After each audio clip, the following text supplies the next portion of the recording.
The engagements between Bharat and Russia continue, and they seem to be going only stronger than ever before. But some tenuous issues that have been discussed between the two leaders, Prime Minister Narendra Modi and President Vladimir Putin. One of the important aspects is the repatriation of about 35 to 40 Indian citizens who were tricked into working and enlisting themselves with the Russian army. We've lost about 4 Indians, but the remaining, about 10 of them have come back home. But the others, President Putin has assured that they will be sent back very, very soon. So that is happy, good tidings. But the other aspect, ladies and gentlemen, on the Russia-Ukraine conflict, Bharat has underlined its position very clearly that the solution for war cannot be determined in the battlefield.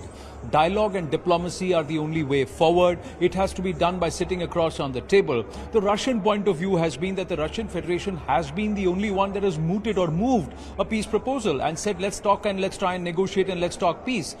They hold a grudge against the Ukrainians and President Zelensky for trying to, broker peace talks without having Russia on the table. So this is something which we'll have to see whether the two leaders have worked out a via media and how to do it. There is a BRICS summit in St. Petersburg very soon. Then, of course, the Prime Minister is heading to Vienna. So is there a message that's conveyed? We'll have to see what is the way forward, because there seems to be a need to bring peace. But Bharat is very, very clear. 2 aspects. 1, you have to respect the UN Charter. 2, perhaps in a reaction to the US State Department, which was wanting to underline that no solution to the conflict can come that undermines the Ukrainian territorial integrity and sovereignty. And there Bharat is very, very clear that respect for the UN Charter is paramount. And Bharat only realizes the need and importance for territorial sovereignty and it to be respected, because the door swings all the ways. For us in Galwan, that's what we are facing. And nobody better than Bharat to see to understand what territorial aggression by another nation means. But there is also an importance to try and understand the Russian sentiment. The Russians here believe that NATO moving far towards the east and also trying to move into Ukraine, and the Ukrainian intent under the leadership of Zelensky was going to be inimical to Russia's interests, Russia's sovereign interests. Every nation has a right to protect its sovereignty, but it has to respect the others too. And this is something which Bharat understands, and that's why Bharat has underlined this aspect, that it's been conveyed to President Putin by Prime Minister Narendra Modi. 1, we've got to engage into dialogue and diplomacy. You can't find the solutions to war on the battlefield. The other part is that we have to respect territorial sovereignty. So Bharat saying, while Ukrainian territorial sovereignty must be respected, Russian territorial sovereignty should also be respected. And perhaps that's the only way a solution can be derived.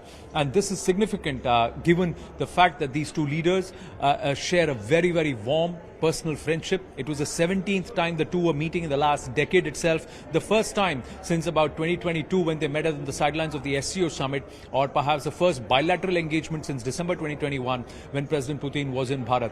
So important aspects. As far as the engagement, Bharat is going to focus on energy and more connectivity, more trade, but more importantly, with the hit of the Kisan, the interest of the Kisans paramount in mind, they are also going to underline the importance of fertilizer supply. If we have to keep rural inflation under control and ensure that there is very little farmer distress on affecting of crops and productivity, we need to have a steady line of fertilizer supply.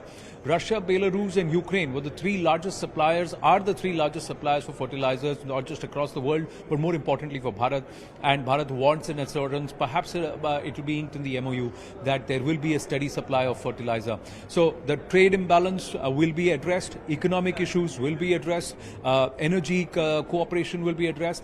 Defense cooperation, well, that's a tightrope walk given the sanctions on Russia. How are they going to mitigate that? How are they going to work that? I think it is going to be some more high-level diplomacy and perhaps some more persuasion from Bharat with some of the other counterparts sitting on the other side of the entire geopolitical spectrum to ensure that the supply of the S-400s is not stopped, and what is agreed upon before the war is also committed to or given.